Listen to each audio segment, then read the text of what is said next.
It's 1977. I'm driving and I catch just the tail end of a radio interview. This guy has written a book that's called Remodel Houses and Become a Millionaire. And he had this revolutionary concept back then where you would buy a house, fix it up, sell it quickly, and use the money to buy another house. And you repeated this until you became a millionaire. Now, back then, there were no DIY shows. The Property Brothers weren't around, and you couldn't Google how to repair a broken roof. It just wasn't like that, because people would buy a house for 20, 30 years, live there, and that was it. So my husband and I, we were young, we were energetic and open to new possibilities, and we thought, this is a great idea, and this is what we're going to do. We'll become millionaires by buying houses and fixing them up. So we bought the book, and then we bought a house in the middle of 50 acres. Now, this house was a fixer-upper. It was beyond a fixer-upper. It had gaping holes in the roof. It had floors with big holes in it. The windows had bullet holes in it because it used to be the headquarters of the Bandidos motorcycle gang. And there was black mold all over the walls. I mentioned that we bought that book. We never actually read the book. And if we had read the book and listened to his full interview on the radio, we could have known that what we were supposed to do was buy a house that just needed cosmetic things, paint, put a few petunias on the front door, and then sell it. We were in way over our head. We decided to start with the foundation. Now, one side of the house was 5 inches lower than the rest of the house. So my husband said, hey, I got the plan how to lift the house. We're going to use the 2 car jacks from the Honda. So he gets our little car jacks, goes to the foundation, and with that little handle, he's kind of pushing up and down, hoping to raise this 2-story house. And then my job was to take recycled bricks and stuff them under the foundation. The house did not move. So I went on to the walls. I tried soap and vinegar. The mold didn't come off, so I used straight bleach, rubbed those walls with straight bleach, and I probably would have died of the fumes, but we had bullet holes in the windows, so that worked out very well.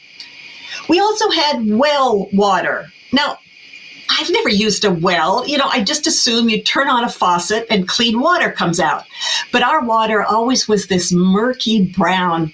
Our young daughter would take a bath and she'd say, "Why is the water so dirty?" And we compensated with lots and lots of bubbles. And then that summer, the well ran dry and we didn't have a drop of water. But we kept going forward. And not once during that time, even though we were frustrated, did we ever consider that this was a dumb idea to buy this house. Because it was like a project, something that was new and different. People weren't doing this. They weren't fixing up houses. And we were part of something life-changing and invigorating. So we just kept going. We decided the yard needed to be mowed and cleaned up. So I had my husband mow the lawn, and Alan has the lawnmower. It hits a rock. The lawnmower jumps in the air and lands on his foot. And to quote from our doctor, he said, "Your husband has pulverized 2 toes." And we still persisted. We knew the house needed insulation. So we rented this big canister, and then you put in insulation. And the insulation came in 25-pound bags labeled asbestos. Back then, asbestos was the way that you insulated houses. So we followed directions. We took the canister upstairs, had this long hose up in the attic, and there's a 18-inch, like a corridor, a little panel where all the insulation goes in. So we turned on the blower and it started shooting out the asbestos. And we were so happy, it's finally working. We're going to insulate this house. But the asbestos kept going and going and going, and it never filled that cavity till all the asbestos was gone. We couldn't figure out where the asbestos was. So finally we looked around and discovered that the asbestos from the attic had dropped all the way 2 stories and was down to the crawl space under the house. Well, because we're very resourceful, we wanted to save some of that asbestos, and it's always a good idea to crawl around on your stomach in asbestos. So we were under the house on our stomach, scooping up the extra asbestos, and that's when we found out that there was raw sewage under our house that we were laying in. It took us over 1 year to make that house livable, and we ended up happily living there for 14 years, and we never became millionaires.